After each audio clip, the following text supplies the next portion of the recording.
দত্তপুকুরে অভিযান চালিয়ে আলম নামে এক ব্যক্তিকে গ্রেফতার করল গোয়েন্দারা। ধৃত ব্যক্তি জাল নথি তৈরির অভিযোগ, এর আগেও এই অভিযোগের পরিপ্রেক্ষিতেই গ্রেফতার হয়েছিলেন তিনি। ধৃত ব্যক্তি জাল নথি তৈরির অভিযোগ রয়েছে তার বিরুদ্ধে। ধৃতের বাড়ি থেকে প্রচুর প্যান কার্ড, ডেবিট কার্ড উদ্ধার হয়েছে। গোয়েন্দা সূত্রে জানা গিয়েছে 2021 সালে জাল নথি তৈরির অভিযোগে চুঁচুড়া থেকে গ্রেফতার হয়েছিলেন মোক্তার এবং তারপর কয়েক মাস জেলবন্দি ছিলেন তিনি। জামিনে মুক্তি পাওয়ার পর সে ফেরি পুরনো কারবারে নেমে পড়েছে।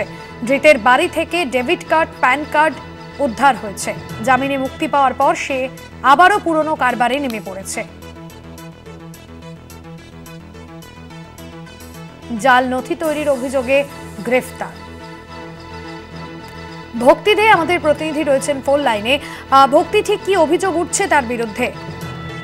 দেখো, এই মুক্তার আলম কিন্তু 2021 সালে এই জাল নথি তৈরি করার জন্য গ্রেপ্তার হয়েছিল এবং তিনি জেলেও খেটেছেন।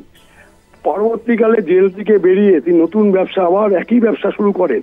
এই যে ডকুমেন্টস, ফেক ডকুমেন্টস তিনি তৈরি করেছেন, সেখানে প্যান কার্ড, আধার কার্ড বা অন্যান্য যে ডকুমেন্টসগুলো লাগে পাসপোর্টের ক্ষেত্রেও, সেগুলো তিনি তৈরি করতেন।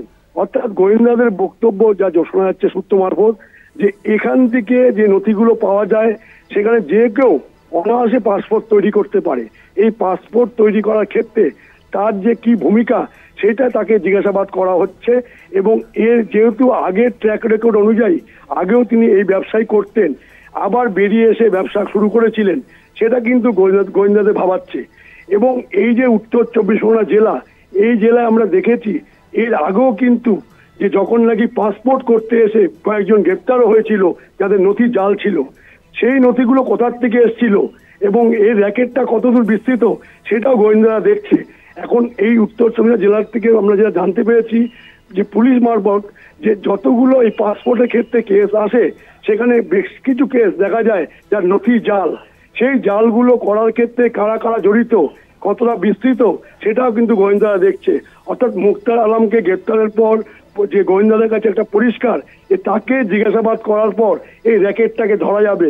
কেননা তিনি একা এই বিষয় কিন্তু জানতো বা করতো বিষয় না, এটার পিছনে অন্য একটা বড় র্যাকেট আছে, যে র্যাকেটটা ভারতবর্ষ জুড়েও চলতে পারে। সেটা এখন গোয়েন্দাদের ভাবাচ্ছে এবং দেখছে যে কতগুলো নথি তিনি এই জাল করেছেন এবং তার ক্ষেত্রে যে এগুলো নাকি পাসপোর্টের ক্ষেত্রে কোনগুলো ছিল সেটাও গোয়েন্দারা দেখছে।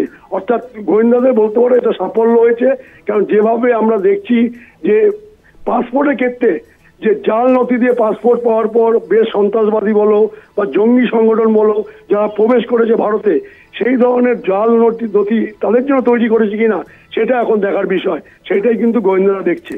একদমই ধন্যবাদ জানাবো। ভক্তি দে ছিলেন প্রতিনিধি ফোন লাইনে। আর এই ঘটনা সামনে আসার পরেই বিরোধীদের তরফে কি বক্তব্য উঠে আসছে, বিরোধী দলনেতা শুভেন্দু অধিকারী কি বলছেন, পাশাপাশি তৃণমূলের তরফে তৃণমূল বিধায়ক রবিউল হোসেন কি বলছেন, শোনাবো।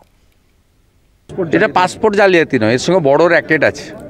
সীমান্ত দিয়ে পার করাচ্ছে, পাসপোর্ট করে দিচ্ছে, আধার কার্ড করে দিচ্ছে, ভোটার এপিক কার্ড করে দিচ্ছে। এটার বড় শুধু পাসপোর্ট নয়, এর ব্যাপ্তি অনেক বড়। এই কেস এনআইএ এবং ইডি নিয়ে নেওয়া উচিত। সেটা তদন্ত হবে, তদন্ত সাপেক্ষে আইন মোতাবেক সেটা চলবে। আমি এখনো পুরোপুরি ঘটনাটা জানি না, অবশ্যই আমরা জানার চেষ্টা করছি এবং দেখুন তদন্ত হচ্ছে, তদন্ত হবে, যে দোষী সাব্যস্ত হলে তার সাজা হবে।